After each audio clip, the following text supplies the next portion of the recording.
Всем привет! Рада видеть вас на канале Колыбель Искусства. С вами, как всегда, Мирослава.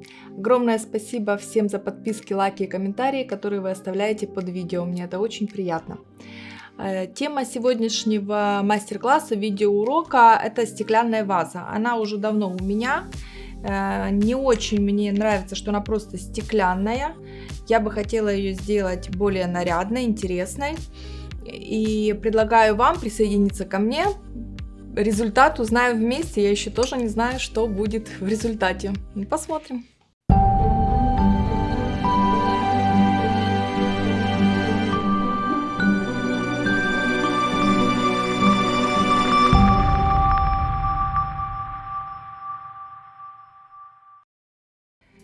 Итак, стекло в самом начале, как обычно, помыть, обезжирить. Это я уже сделала. Потом это ваза для пищевых все-таки продуктов, там фрукты, не знаю, что десерты мне можно подавать на стол. Поэтому все работы я буду делать внешние, не внутренние, а внешние.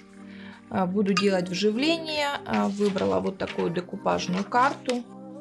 Очень нежно, красиво, мне кажется, и нарядно. Так, перед вживлением, что я хочу сделать? Я хочу, чтобы были выделены контуры. Красиво.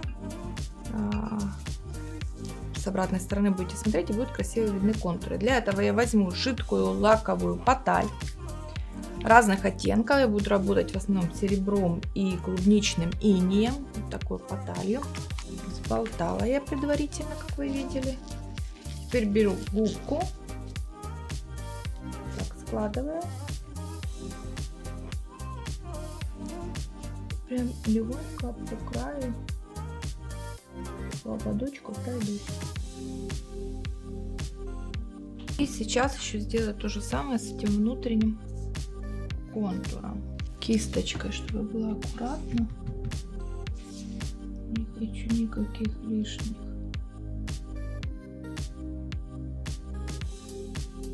Все замечательно. Все, что вам не понравится, вдруг где-то вы считаете много или куда-то попала поталь туда, куда вы не хотели, чтобы она попадала, возьмите ватную палочку и аккуратно очистителем для кистей или ацетоном, чем-нибудь аккуратно снимите. И такую же процедуру с помощью губки я проделаю и на вот этих моментах.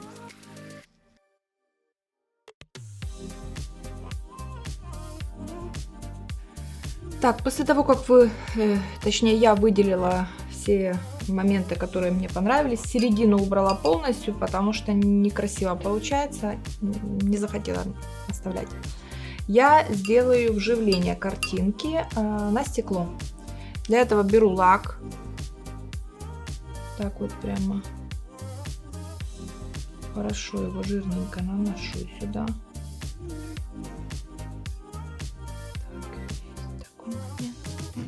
И таким же образом я поступаю с картинкой, чтобы вам было получше. Может быть, видно? Кто не делал, не знает, перейдите, может быть, более подробно. Есть и бутылка вживления, еще какой-то мастер-класс вживления, по-моему, есть на стекле. Я оставлю ссылочки, вы сможете перейти и посмотреть, если вам это интересна техника. Так. И наношу. Помним, да, самое главное, чтобы лак не попал на обратную сторону, на белую.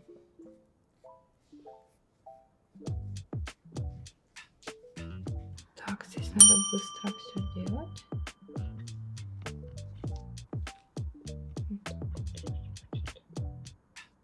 И прикладываю. После того, как приложили, ее желательно, не то что желательно, а нельзя ее уже тормошить, поднимать, переклеивать, перекладывать. Поэтому, если у вас принципиально вверх-вниз, то сразу определяйте его себе, потому что все, вот приложили и оставляем до высыхания, не трогаем уже.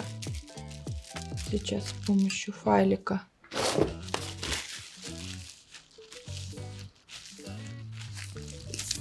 важно пройтись и убрать весь лишний лак из-под картинки. И вот всю эту историю необходимо хорошо просушить.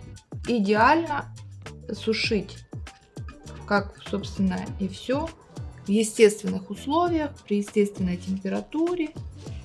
Поэтому лучше такие моменты с вживлением оставлять на ночь или хотя бы, ну, примерно часа на 4, чтобы хорошо-хорошо просохло. Если у вас температура позволяет в комнате, то, ну, за 4 часа у вас все хорошо просохло. Нет влажности, сухо, тепло. В принципе, на стекле это вполне возможно. С деревом нет, а со стеклом вполне возможно. Все, оставляем высыхать. Декупажная карта хорошо высохла. И сейчас я возьму влажную кисточку. Прям хорошо влажную нанесу водичку.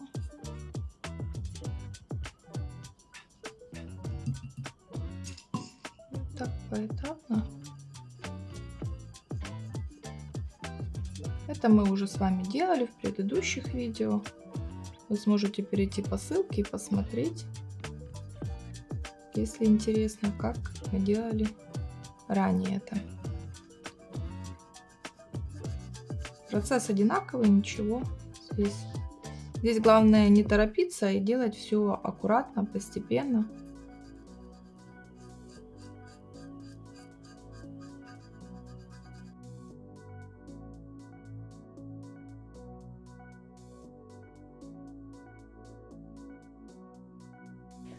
Ну и после того, как вы сняли весь белый слой бумаги, да, с поверхности, просушили это, чтобы она не была поверхность влажная, я беру лак и сейчас немножко закрою бумагу, дабы ее не повредить далее в процессе. Совсем немножко, не надо толстый слой лака. Хорошенько его растянуть. Ну и после этого, как обычно, надо высушить хорошо лак. Лак высох, и сейчас я буду золотить, наносить поталь. Поталь буду наносить серебряную, не на все части, я ножку трогать пока не буду, я ее в самом конце проработаю, вот именно бок ножки. Значит, это будет донышко и вот эти части.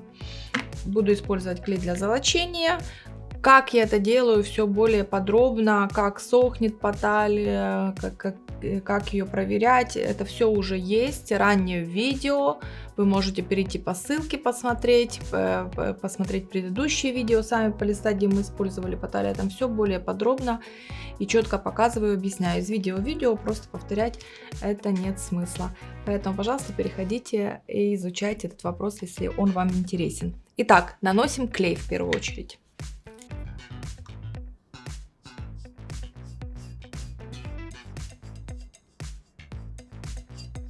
Так, клей я нанесла, жду, пока он высохнет, и буду приступать к золочению.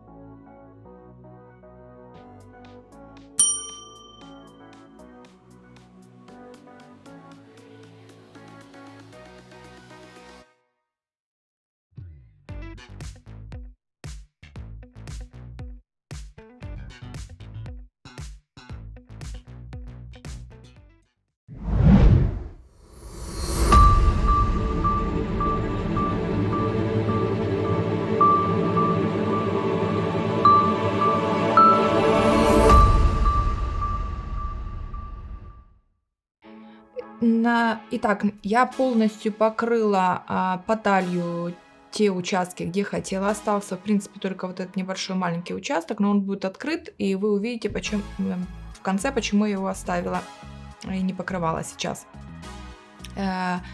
После того, как покрыли по талию, ее необходимо защитить лаком. Я беру лак для потали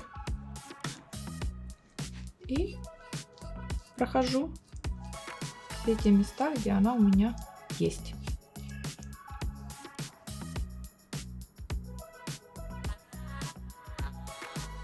Так, лак высох. Я нанесла 3 слоя лака. Между слоями, конечно, я дала хорошо просохнуть. Сейчас я беру рельефную пасту тонкую и буду делать такую интересную фактуру на поверхности. Я буду добиваться эффекта камня. Посмотрим, что получится. Для этого я беру разные такие инструменты, не силиконовые.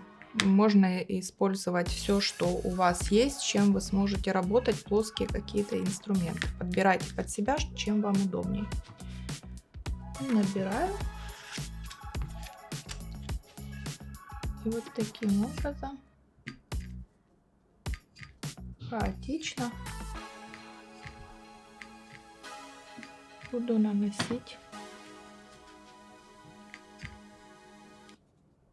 какими-то себе еще буду помогать дополнительно.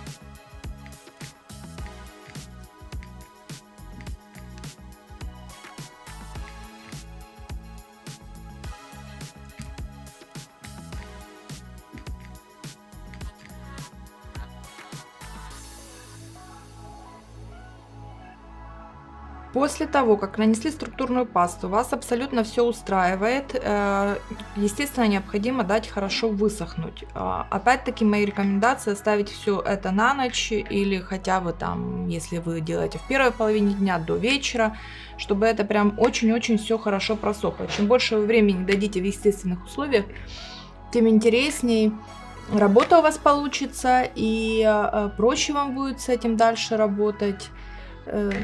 Ну и вы 100% ничего не испортите, и будет все у вас так, как следует. Сушим. Так, после того, как паста высохла, необходимо взять тонкую такую губку для шлифовки. Вам не нужна она грубая. И слегка пройтись по поверхности, чтобы убрать такие острые такие моменты. Сгладить их, да? Выровнять аккуратно.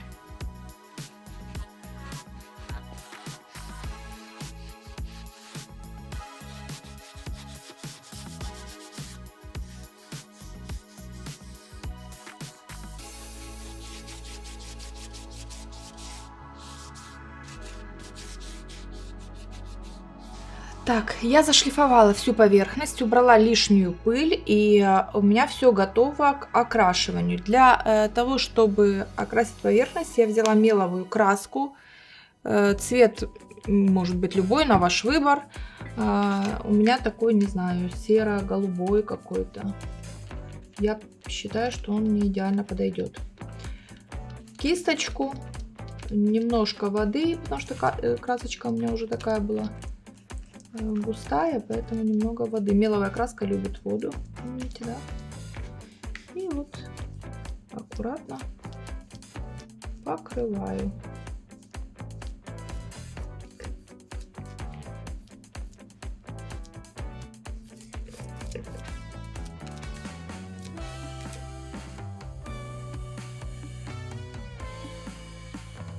Так, я покрыла первый слой. Сейчас высушу, посмотрю, если понадобится, покрою еще раз. Так, после того, как краска высохла, для того, чтобы вытянуть на поверхность, так скажем, эту фактуру, которую мы делали с вами пастой, необходимо затемнить. Я для этого буду использовать жидкий воск. Если у вас не жидкий воск, тоже вполне применимо. Даже, в принципе, и краской можно, патиной какой-нибудь. Ну, в общем, экспериментировать, пробовать можно. В данном случае я буду использовать жидкий воск, цвет кофе. Беру вот на кисть и наношу. И сразу стараюсь вытереть, пока он не успел. И смотрите сразу, как проявляется вся эта красота. которую мы с вами делали. Так старательно с помощью паст, да? То есть прям необходимо так хорошенько мягкой тканью прям натирать, чтобы он оставался в середине, не на поверхности, а попадал туда в серединку, а поверхность благодаря этому становилась такая глянцевая, приятная.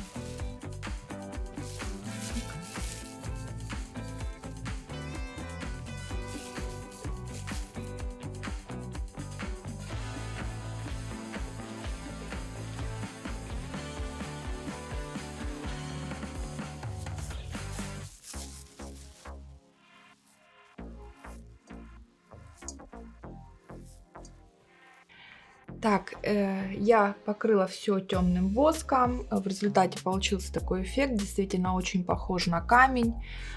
Такая вот получилась градация из стекла в камень. Очень интересно, можно применять на многих-многих вещах, на дереве, на стекле, как угодно.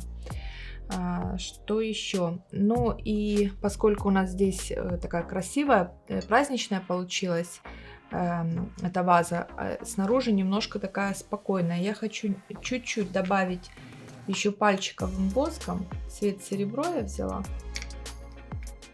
Чуть-чуть добавить такого оттенка приятного.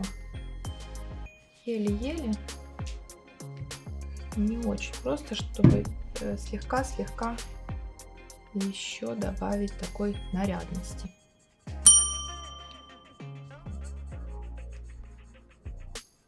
Это можно делать, можно не делать.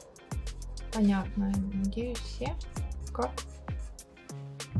на ваше усмотрение. Все эти воски, когда они выстоятся, ну, желательно дня 2 дать им как минимум, а может и больше. Можно сверху покрыть лаком защитным, если вы на кухне будете применять, да, эту вазу часто использовать и волнуетесь, что чаще надо будет ее мыть или как-то за ней ухаживать, да, протирать, тогда лучше покрыть еще лаком. Но после того, как воски впитаются, хорошо постоят, поталь хорошо впитается, благодаря воскам даже на ощупь как камень, такая приятная.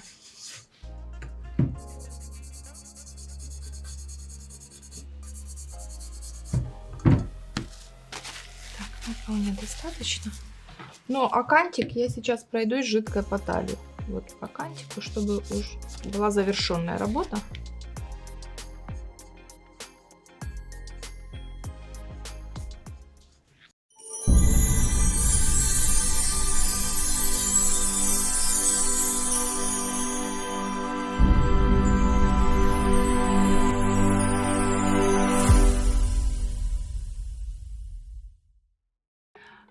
На этом все. Я буду с вами сегодня прощаться. В результате мастер-класса получилась из стеклянной вазы, получилась такая металлически каменная, скажем так. Я надеюсь, вам эта техника понравилась, она вам пригодится для того, чтобы вы воплощали свои идеи какие-то в жизнь, да, переделывали свои какие-то вещи домашние, делали их более интересными.